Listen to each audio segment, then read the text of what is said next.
Qayli hozir man sizlarga Trampni va Tramp hukumatini immigratsiyaga qarshi bo'lgan qarashlari va siyosatini shunchaki nafratga asoslangan o'ng qanotdan ovoz yig'ish mashinasi ekanligini mantiqan tushuntirib berishga harakat qilaman. Eng avvalambor Tramp hokimiyatga qaytganidan beri Kanadani bosib olish haqida tahdid qildi, Meksikani, Venesuelani deyarli de facto bosib oldi va Grenlandiyaga tahdid qilib yotibdi.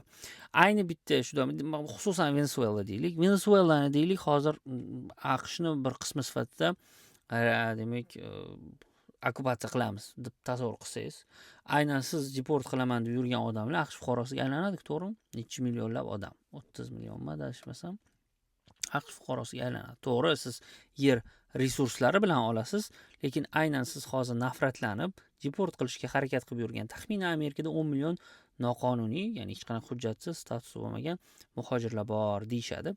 10 million odamni deport qilmoqchisiz. Qilish imkoni yo'q buni, lekin qanchasidir deport qilasiz.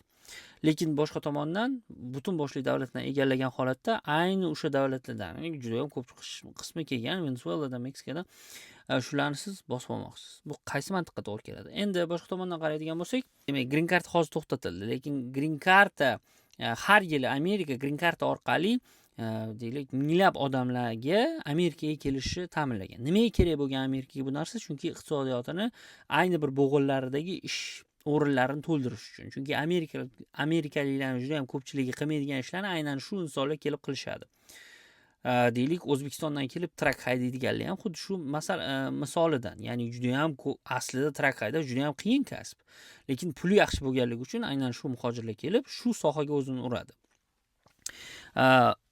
Undan keyin bo'lsa, tasavvur qilaylik, Tramp janobi oliylari shu green karta berish o'rniga allaqachon Amerikada bo'lgan, katta ehtimol bilan o'z vatanida qanaqadir bir qochishga majbur bo'lgan va Amerikada adaptatsiyaga uchrab bo'lgan. Sharoitlarni biladi, ishi bor, deylik, hatto so'shili bor, qanaqadir hujjatlari bor. O'shalarga bir qanaqadir ham qonuniy yo'l bergani ma'qul emasmi green kartadan ko'ra?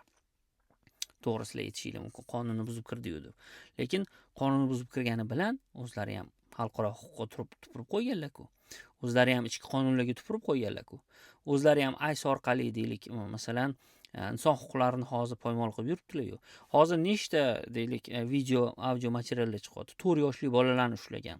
Bolalar bir-biriga xayrlashuv maktublar yozgan. Agar meni ICE ushlasa, sanaqa eng yaxshi do'stim san eding deb.